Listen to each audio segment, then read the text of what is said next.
मित्रांनो, तुमच्या घरात पण खूप गरमी होते का? पंखा 5 वर चालू आहे आणि तरीही खूप गरमी आणि खूप घाम येतोय. बाहेर ऊन खूप आहेच, पण घरात सुद्धा इतका गरम का वाटतंय? नमस्कार मित्रांनो, स्वागत आहे शिल्पकार मनासे या आपल्या मराठी चॅनलवर. मागच्या व्हिडिओमध्ये आपण उन्हाळ्यात कोणत्या चुका करू नयेत आणि उन्हापासून स्वतःची काळजी कशी घ्यायची यावरचे उपाय पाहिले. आज मी तुम्हाला आपले घर थंड कसं राहील यासाठी अगदी सोप्या पद्धती सांगणार आहे आणि तेही काहीही मोठा खर्च न करता.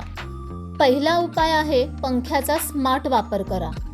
बराच वेळा आपण विचार करतो, पंखा तर फुल स्पीडमध्ये आहे आणि तरीही गरम हवा का येते? याचं कारण म्हणजे पंखा फक्त हवा फिरवतो, तो हवा थंड करत नाही. जर आपण फरशीवर थंड पाणी टाकलं तर त्या पाण्याचं हळूहळू बाष्पीभवन होतं आणि या प्रक्रियेत पाणी आसपासची उष्णता शोषून घेतं.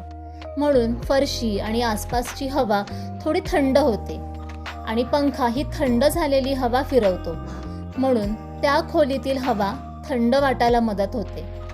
यासाठी फरशीवर थंड पाणी टाकून ठेवा किंवा फरशी थंड पाण्याने पुसून घ्या. एखाद्या भांड्यात थंड पाणी भरून ते भांडं पंख्याखाली ठेवा. दुसरा उपाय म्हणजे दुपारी खिडक्या व दार बंद ठेवा.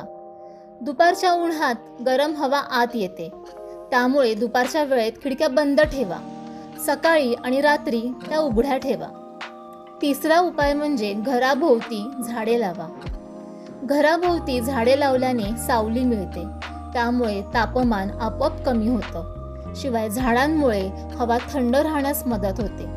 जर घराजवळ जागा नसेल तर घरात छोट्या कुंडांमध्ये छोटे प्लांट्स ठेवल्याने वातावरण थंड वाटते आणि या झाडांमुळे ऑक्सिजन सुद्धा वाढतो.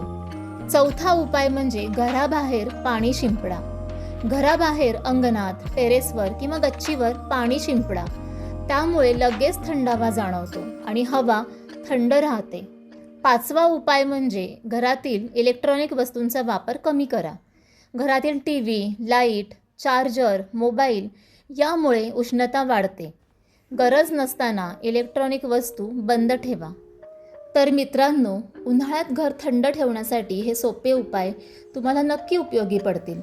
यातील तुम्हाला कोणता उपाय सर्वात जास्त आवडला ते कमेंटमध्ये नक्की सांगा आणि तुमच्याकडे अजून काही भन्नाट उपाय असतील तर तेही शेअर करा.